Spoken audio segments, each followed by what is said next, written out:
Hi, everyone. It's so good to be back online. Let me open the chat and let me also put the connection on YouTube as well, live on YouTube, la, la, la. There. I hope you are all well. And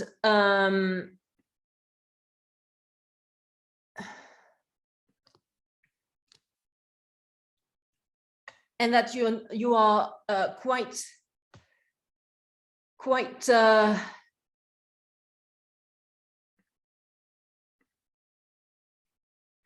sheltered in your houses and your offices in order to protect yourself from the sun and the heat.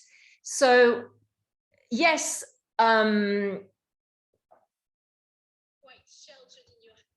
let's get started, everyone.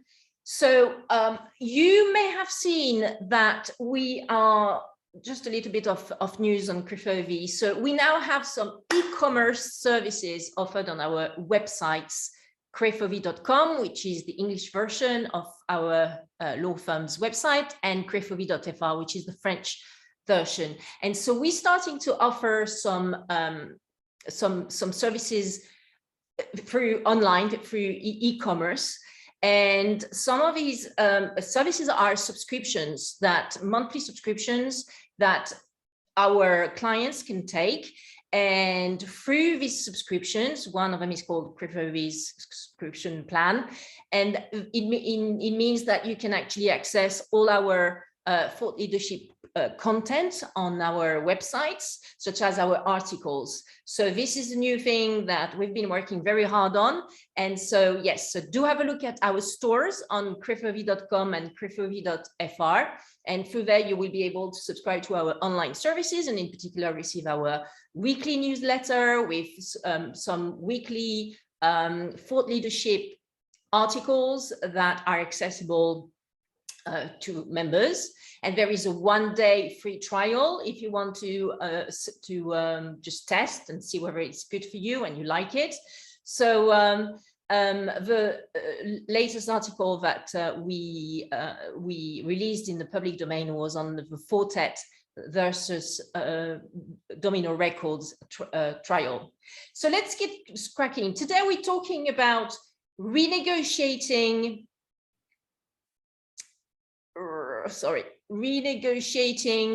royalties rates on music streams with labels. What are the best strategies and techniques for all involved? Well, why are we even, asking ourselves this question? Because there's basically quite a lot of movement going on in this area, and a lot of tension between artists, recording and performing artists, and the music labels. And the background is that quite a lot of music organizations and such as CSAC, the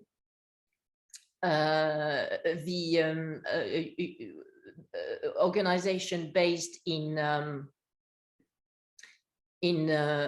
Switzerland, I think, and which represents various authors and composers in the music industry, and also the Standing Committee on Copyright from WIPO, are just all coming to the same conclusion through their reports that they've been releasing in 2021, their Global Collections Report, etc. And they are just seeing that the situation seems to be still very unfair, and it seems to them that authors and composers, and also those music artists who are getting some neighboring rights, they are still not making enough money compared to what the publishers, music publishers, and the record labels are getting. So today we're mainly going to focus on deals relating to neighboring rights, and also to recording artists and the contractual relationships that they have with their music labels. And so all these reports are coming out from these federations, organizations, also the IFPI, the International Federation of the Phonographic Industry based in the UK, has released also a report, Engaging with Music report in 2021, which shows that basically streaming, audio streaming through Spotify, Apple Music, Deezer, and also ad-supported audio streamings with a free tier, and video streaming such as YouTube and Dailymotion, they are representing now the bulk of the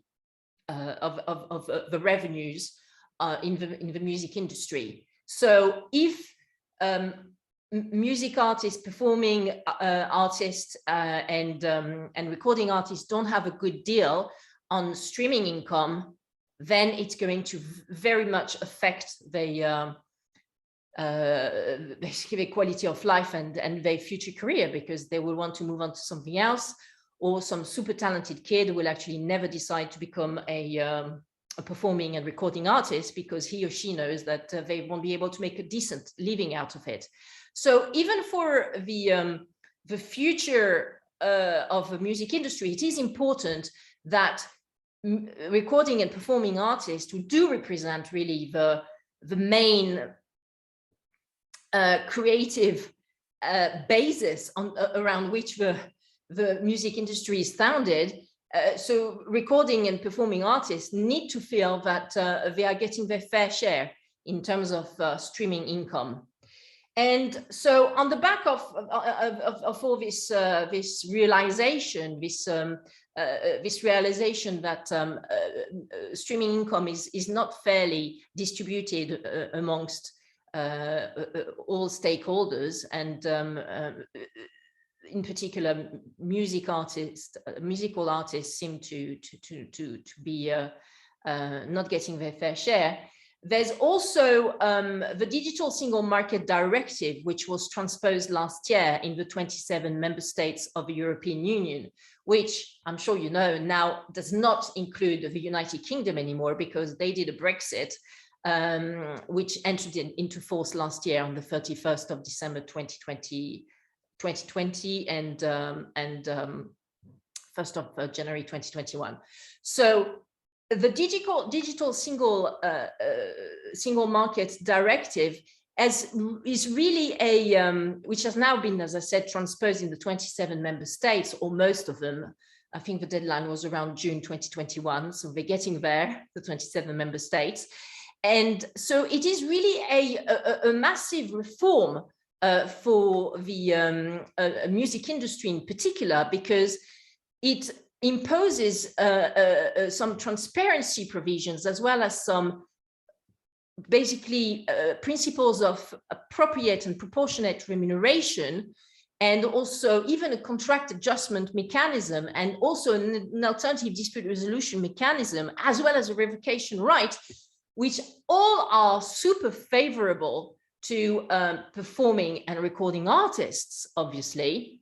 So coming back to the transparency provision in Article 19 of this Digital Single Market Directive, now authors and performers should receive on a regular basis, at least once a year, up-to-date, relevant and comprehensive information on the exploitation of their works and performances from their music publishers and music labels, and on, what basically has been exploited, how much revenues have been generated, how much remuneration is due, at least once a year. So this is an obligation under the DSM, the Digital Single Market Directive. Moreover, so there is this set principle of appropriate and proportionate remuneration in Article 18 of the DSM, and therefore that means that it's going to put some pressure on music publishers and music labels to actually ensure that, you know, the percentage split is getting closer and closer to 50%. So 50% to the music label and 50% to the recording and performing artist. This is the direction where it's all going. Also, a contract adjustment mechanism is now put in place. It's also referred as the bestseller clause in Article 20 of the Digital Single Market Directive. And that means that when offers and performers, armed with information we obtain through the transparency obligations and or reviewing the various publishing contracts and also recording contracts, offers and performers can seek additional appropriate and fair remuneration where the original remuneration is disproportionately low compared to the relevant revenues derived from the subsequent exploitation. And if a renegotiation is unsuccessful with a music label, then creators have the option to bring a claim with a voluntary alternative dispute resolution body, which has now been set up in each of the EU member states for this purpose. And also, as I said, there's this alternative dispute resolution mechanism, which is now set in stone in the law in Article 21 of the DSM. And this is the body, the alternative dispute resolution body, where all these disputes arising from the transparency obligations and the contract adjustment mechanism are being processed and managed by some neutrals, some arbitrators and mediators to resolve these disputes with the music labels and the recording and performing artists. And in case the music label no longer exploits the masters that the recording artist has entrusted the label with, through an assignment of rights or through a license, then this recording artist has the right to revoke, has a right to request a revocation of this music, of this recording agreement with the music label. So this is really cool. If you do not exploit my masters while you are the licensee on this, licensee or the owner through an assignment of his masters, then I am actually terminating this license agreement of his assignment right, which is the recording agreement, and therefore I get my masters back, and then I can exploit them again. So this is the revocation right, which is also in the DSM, which is really awesome. So yeah, so the 27 member states of the European Union are doing some super awesome things to ensure that the equilibrium in the relationship between the record labels and the recording and performing artists, which used to be like this, label there, recording artists there, are just going back to there. And so in particular, one of the point of contention is the amount of royalties that recording and performing artists are getting paid on the streaming income, which, as I said, is now recognized as being the most important income for artists in the music industry. And so while all this is happening, all this realization and all these new advances in law and economics terms as well as in the EU music industry, the UK music industry is quite annoyed because now, because of Brexit, they are out of the EU system, and therefore the Digital Single Market Directive has not been transposed in the UK. And therefore it means that music labels, UK music labels, and in particular the three big majors, so that's Warner, that's Universal and Sony, still have the possibility to impose traditional music deals or 360-degree music deals to their acts, and with super stringent terms, and suffer no repercussions from that.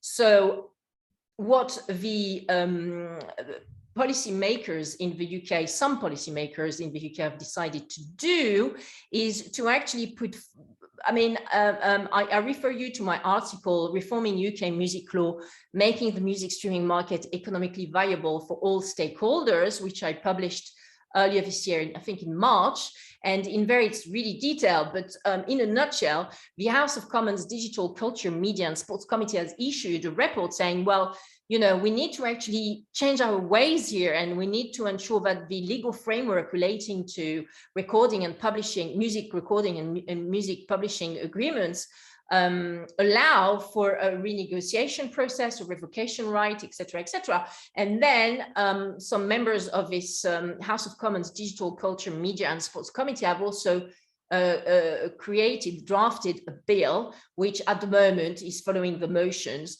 in the House of Parliament process to be in, at some point in the future, hopefully, turned into a law, which it will be enforced in the UK. As I mentioned in my article, though, reforming UK music law, I am not too hopeful that the current government will actually make this bill proper law. I don't think that this will happen under this particular conservative regime. So the UK music industry, as I was saying, is annoyed, is pissed off because they can't benefit from all these great legal reforms which are happening in the 27 member states of the EU. And then there is this new case law which has come out, which is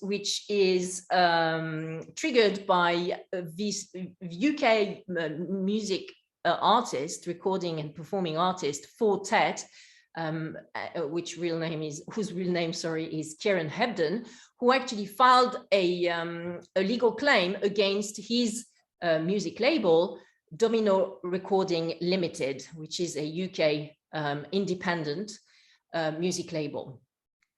And therefore, if I'm saying it's independent, it means that it's not related to any major. And so in this Fortet Domino Recording case, which I have basically analyzed in detail in our latest article released last week, Fortet versus Domino, why pacific renegotiation of royalties rates on music stream is the best strategy for all involved. So you can actually read this, as I said, either by subscribing to the one-day free trial for our subscription plans on crefovi.com, on the store of crefovi.com, or on the store of crefovi.fr to have either the English version or the French version. And then after a day, then you will have to subscribe to get these new articles every week. And so, so Fortet versus Domino, what's the story here? Well, the story is that Fortet, so Kieran Hebden, signed in 2001, so 20 years ago, a music record agreement, with his label, Domino Recording. While he was just starting to get recognized and famous and to raise his profile, he didn't get any legal advice, naughty boy, before signing entering into the recording agreement that was presented to him by his label Domino. He signed, and 20 years later, he wakes up and he's like, why am I only getting 10%, or I think it was 12% of royalties on the streaming royalties on my for my free albums that I have released through Domino. So these are his three main albums as well. These are the albums which are the most famous ones from Fortet: Pause, which was released in 2001, Rounds, released in 2003, and Everything Ecstatic, which was released in 2005. So this was the time, where there's a lot of EDM and chill and ambience music. Fortet was full into this groove, into this wave. And these are probably the three titles, the three masters, three albums, which are making the most music stream revenues for him, because they are his most famous tracks. So obviously, it was a big point of contention, and also a lot was at stake for Fortet, for Kieran Hebden. And I suppose that he did the right thing, which is that before lodging some legal claims with the courts, the IP courts in England, he actually attempted to do some out of court, negotiation of a renegotiation of some of the clauses of his 2001 recording agreement with Domino, and they flatly refused. They flatly refused to do the thing that is now an obligation via the Digital Single Market Directive in the 27 member states of the EU. So that's, you know, these comprise Germany, France, Italy, Spain. I mean, you know, and Domino just like decided, refused, fine, and therefore Kieran Hebden had to file a case in court. So basically, eventually the parties settled. The parties settled this case, and the way they settled it was quite interesting, because Domino actually gave to Kieran Hebden, i.e. Fortet, everything that he asked for before he had to file to lodge some summons with the IPEC in the UK. And so in particular, they agreed to, from now on, provide 50% of the streaming income to Fortet on these on the masters, on all the masters. And well, before they were providing, as I said, around 12%. And also they agreed to pay him some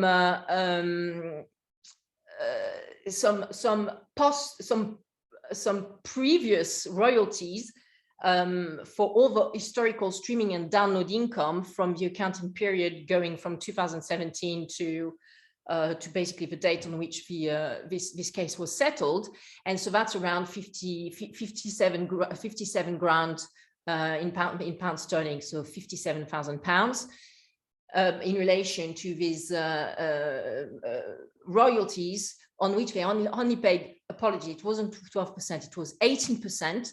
And so they would pay, you know, like 32%, so which is 50 minus 18. So they would, so that would compensate for the historical streaming and downloading income that they had not paid 50% on. And and so this is how the claim was settled. And when I read about this case, and I read the there was also a sort of interim decision, judgment, which was handed down by a judge in the IPEC court, where basically they had she had to decide, that Judge Tracy, whether the fact that Domino Recording had decided to pull out the masters from all the digital streaming platforms, Spotify, Deezer, YouTube, etc., since there was this disagreement with Fortet about the income streaming. And so the judge had to decide whether it was fair for Fortet to actually amend his statement of claim in view of the retaliation and bad faith attitude, according to Fortet, used by Domino Recording when they removed all these masters from the streaming platforms, which means that, of course, there was no more streaming income for neither for the music label nor for the artist, which was definitely a lose-lose scenario. And that was also a way of pressurizing Fortet in stopping his request of having a fair share on the music streaming income. So at the end of the day, the judge, so that was, as I said, pre-settlement, of course. At the end of the day, the Judge Tracy from the IPEC court ruled in this sort of interim ruling that it was fair for Fortet, so the claimant, to actually amend his statement of claim in view of these new facts, where the defendant, his label Domino, had actually removed all the streams from DSPs, from digital service providers. So anyway, we can see that a lot is happening in relation to this debate, this point of contention on how to actually divide and spread the streaming income coming from the exploitation of his masters on digital service platforms such as Spotify, YouTube, Deezer, etc. And now I would like to move on to the point where I don't need give legal advice, because none of you guys are any of my clients, but I'm just giving some directions. And also, I don't know what the particulars of your personal situations are and circumstances are, but I'm just going to now give some sort of general pointers and things that need to be, taken care of before and during a renegotiation of the share and the split of income on the digital and streams. So as a music performer, as a performing artist and recording artist, if you decide to go through the motions of renegotiating your deal, so to speak, with your music label, and this is irrespective of the fact that you are based either in the UK or in one of the 27 member states of the European Union, and in particular France, you need to come really prepared, okay, before you sit at the table and make your request to your music label. So when I say you need to be prepared, I mean you need to actually know the content of your recording agreement. You need to know it inside out. You need to know whether your recording agreement is either a traditional deal, a net profit deal, or a 360-degree deal. So you're going to ask, what is she on about? Well, what I am on about is detailed, friends, in my article, which is called Modern Methods of Monetization for Independent and Major Record Labels, 360-degree and beyond. And that is also an article that you can read and review in our publications, which you can have access to if you become a subscriber by subscribing on our stores on crefovi.com and crefovi.fr. Okay. So in a nutshell, a traditional deal is a deal that where the music label is going to get 50% of all the income streams. Okay. In exchange, well, they will have a super big magnitude and ability to do a lot of marketing for your album, for your masters, and for you as a performing artist. They will have so usually traditional deals are actually entered into by the music labels. The major music labels. Universal, Sony, and Warner, because they are so strong, right? And they could also give you, most of the time, a traditional deal comes with an advance. So the label gives you some money in advance while you are preparing your masters. And then when the masters are being released and are generating money through incomes, then this advance is recouped from the income generated by exploiting the masters. And there are also tons of perks that a traditional deal comes with, but the cost is that, did I say 50%? I'm afraid I made a mistake. What I meant was that the under a traditional deal, the artist usually gets between, let's say, 10 and 15, so 10 and 15, 10 to 15% of all the sales. And the label gets the rest. Okay, so we're looking at 80 to 75 to 85%. So yeah, the traditional deal means that while you are getting all these perks, the advance, the great press coverage, the great PR, the prestige of having Universal or Warner or Sony as a label, the cost is that your royalty rates on all the sales is going to be only between 10 and 15, sometimes 18% max. And that is quite low. Compared to a net profit deal. And the net profit deal is usually signed between a performing and recording artist and music labels, which are in the independent category, such as Domino Recording. And on these type of net profit deals, where there will be much less, PR and massive amount of money, basically flushed by the independent label into the marketing campaign and the ad campaign. Yes, there would be less of that, but at least you as a music performer, you get 50% on all sales, okay? And so when I'm talking about sales, I'm talking sales of vinyls, sales of CDs, sales of, all these type of products. And so 50% for the label and 50% for the artist on the net profit deal, okay? And then, as I was saying, there's the third alternative, which is the 360-degree deal. What is that? Well, it is a traditional deal, so 10 to 18% split for the music performer, the rest goes to the label. So it's a traditional deal, the 360-degree deal. Plus, it also requires from the music performer to get a share of his or her income on all of the revenue streams, such as live performance, touring, okay, merchandising, any TV performance, etc., etc. So the 360-degree deal is called like that because it means it's on all income streams. Everything is included in the deal.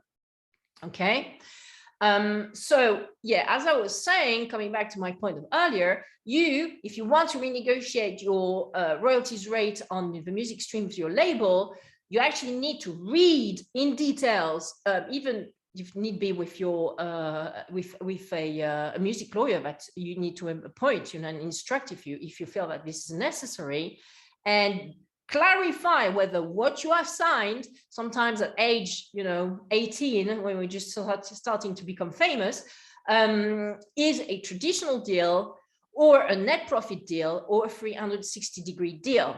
Okay, so you need to clarify this, and then to go deeper into the clause, into the content of this recording agreement, you need to look in details at what is set out on in the provisions relating to the split for streaming and digital downloads.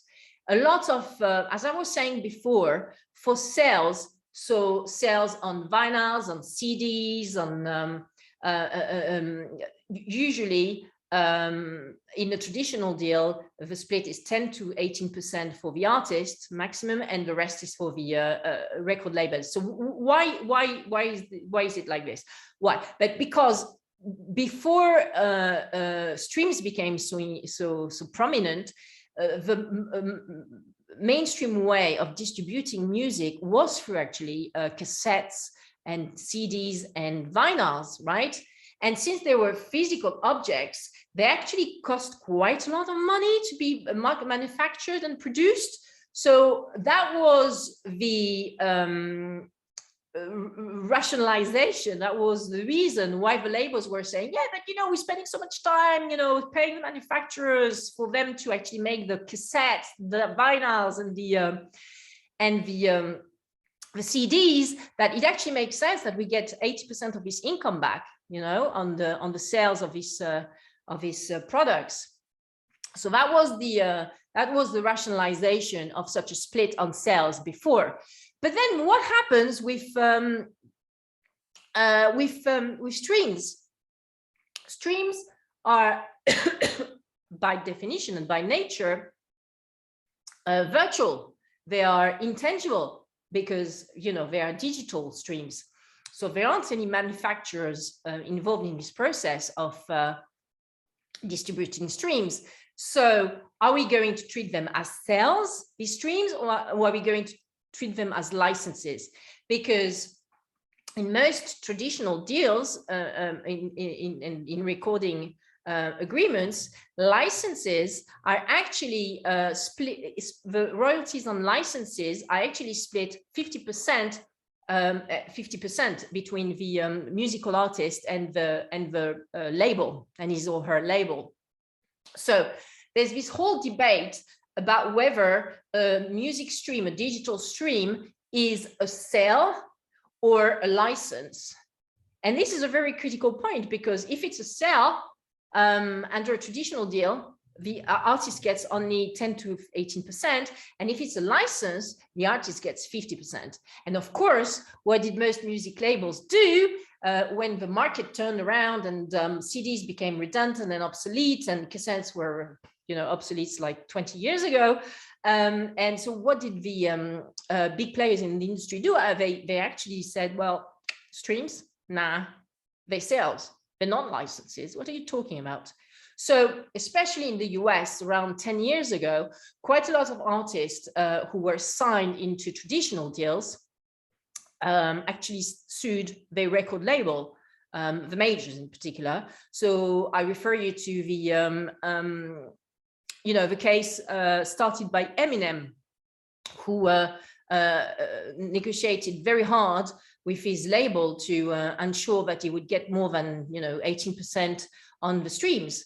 And he basically renegotiated his recording traditional deal recording agreement with the major he signed with, in order to ensure that he would get much closer to 50%, 50, on streams, because he understood 10 years ago that this is where the future was going. Okay, the future was going to music streams, definitely not towards CDs and physical medias on which music would be released. So other acts such as, you know, Simon Fuller, we had Al Yankovic also renegotiated his royalties split on musical streams with his label, and also some managers for acts such as the Spice Girls, etc. So Simon Fuller, who managed the Spice Girls, he also, you know, went straight in and renegotiated for his acts that he had under management the royalty rate for their music streams. So that was then 10 years ago, okay? And what baffles me, especially when we hear about this Fortet versus Domino case, is that we are 10, 15 years down the line. We've been through a pandemic where musical acts had no ability to actually go out there and do some live touring and some live concerts and touring. So therefore they couldn't get any income from concerts and live performances and touring. And yet dinosaur record labels such as Domino Recordings are still refusing to renegotiate the royalty rate on music streams. I mean, hello, this is so like, in view of the context that I've described before, the digital single market, which was transposed in the neighboring countries of the UK last year and this year, and, you know, all these reports coming out from all the top music federations saying artists are not being paid enough on streams, artists are not being paid enough on streams. How can Domino Recording still take a stance that it's actually best to go to court and litigate on this? It's just baffling to me. So coming back to your best strategy as a music artist, you need to review this clause on your recording agreement in relation to what the split is between your label and yourself in relation to music streams and digital downloads. Okay, you need to review it. What does it say? Okay, and so if it's a traditional deal, probably it will be treated as a sale, and your right according to this agreement is going to be between 10 and 18%. Okay, if it's a net profit deal, it's probably going to be 50%. Okay, if you are signing to a net profit deal, and if it's a 360-degree deal, it's probably going to say 10 to 15% for you as a recording artist. And also look at the date. I mean, if this recording agreement was signed 30 years ago, it's quite possible that it just sets out a lot of clauses which are completely obsolete and old and no longer apply to this market. Yet it is still the agreement which binds you with your recording label. So what do you do, even though the clauses in there are completely obsolete and dinosaur-like? Well, you have to find a solution, hence the need to actually renegotiate. Okay, so basically you need to do all this audit, either by yourself and due diligence, either by yourself if you feel that you've got the technical, business savvy and legal knowledge to pull this off, or with your counsel, with your legal counsel, music counsel. He or she needs to be a music lawyer specialized in the music industry. And you need to do this audit before you speak to your label. Okay, otherwise you won't come across as credible, and you will waste time and energy, and like Fortet, you will end up in litigation. Okay, once you've done that, you also, the audit and due diligence, you also need to ask yourself, okay, so who actually owns my publishing here?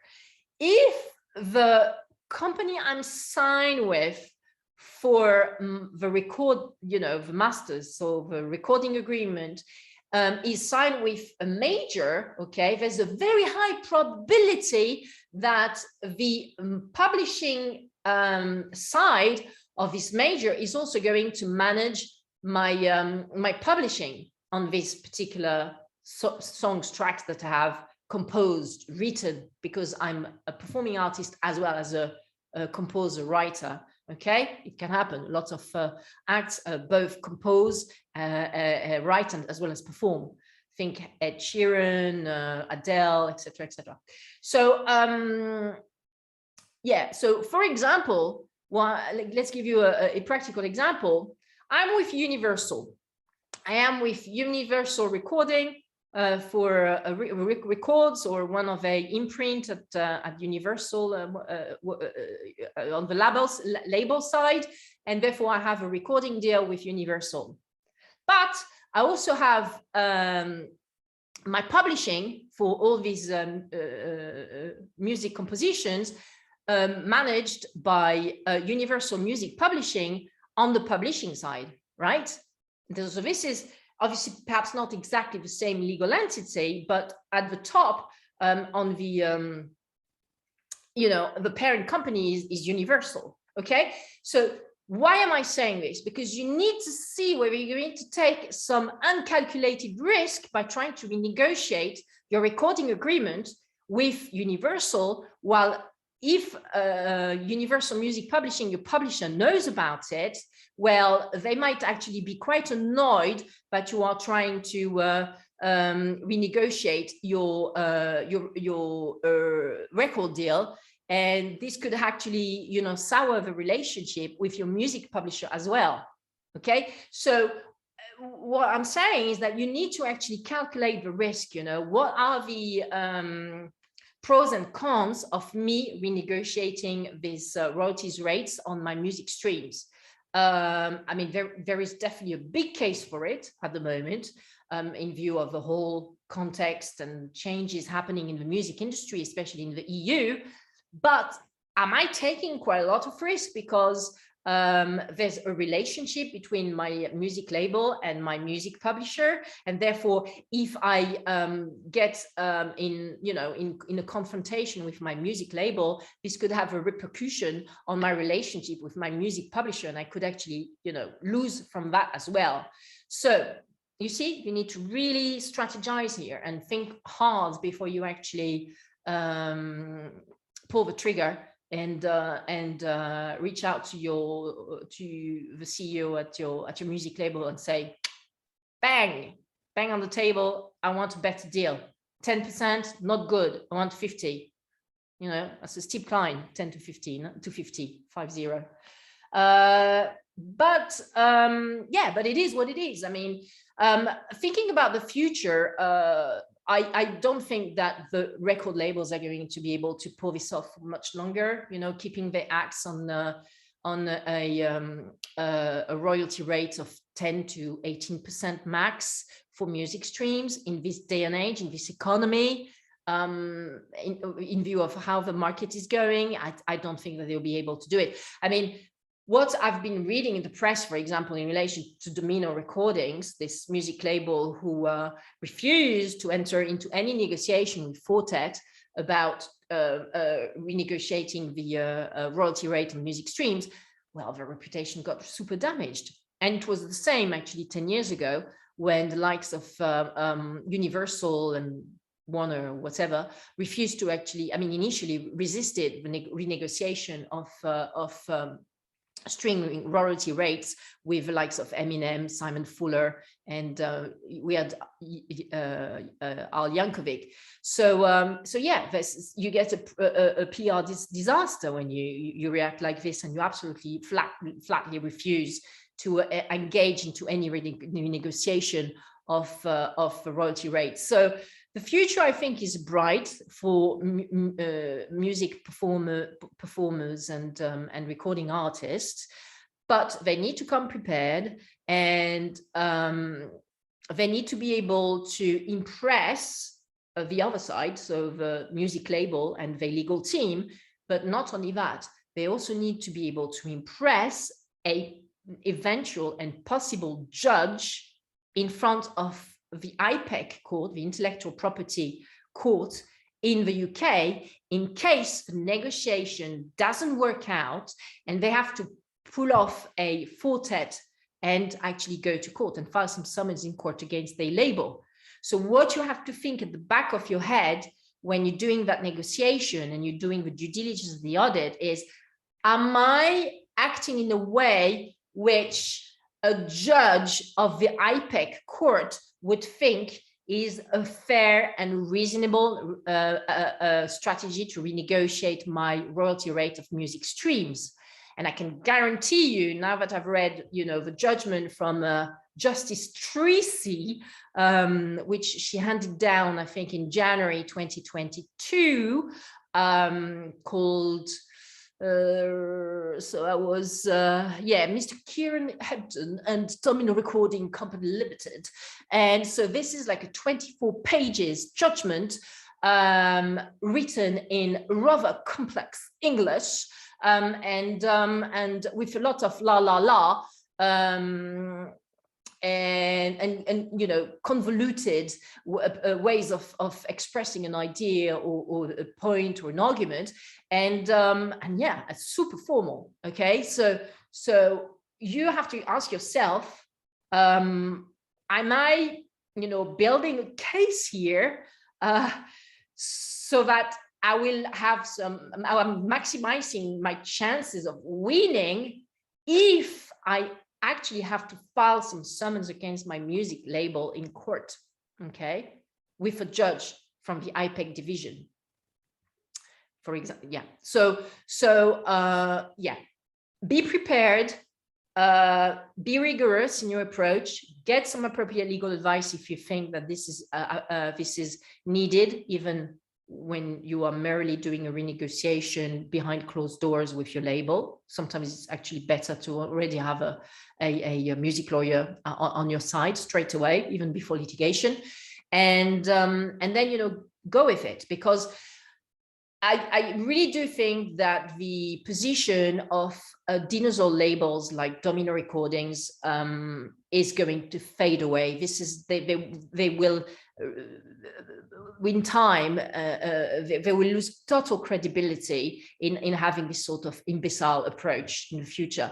But if you want to do the renegotiation now, in the present, you have to follow, I mean, I would strongly suggest that you follow everything, all the general, advice I've just given just now. So I am done with my presentation, guys, and I was wondering if you had any questions at this point in time. If you do, don't hesitate to unmute yourself and ask your questions. I'm here to answer any questions you may have in this Q&A. So let me have a look at our comments in YouTube. So Amelia is asking, I have a record agreement with an indie, and they refuse to renegotiate the royalties rate on music streams, although I have asked quite a few times that they increase it from 12% to 50%. What do I do? Give us a call. Give us a call. We would be delighted to review the contract for you and with you, and to advise you on on the exact aspect of your cases, and the best approach to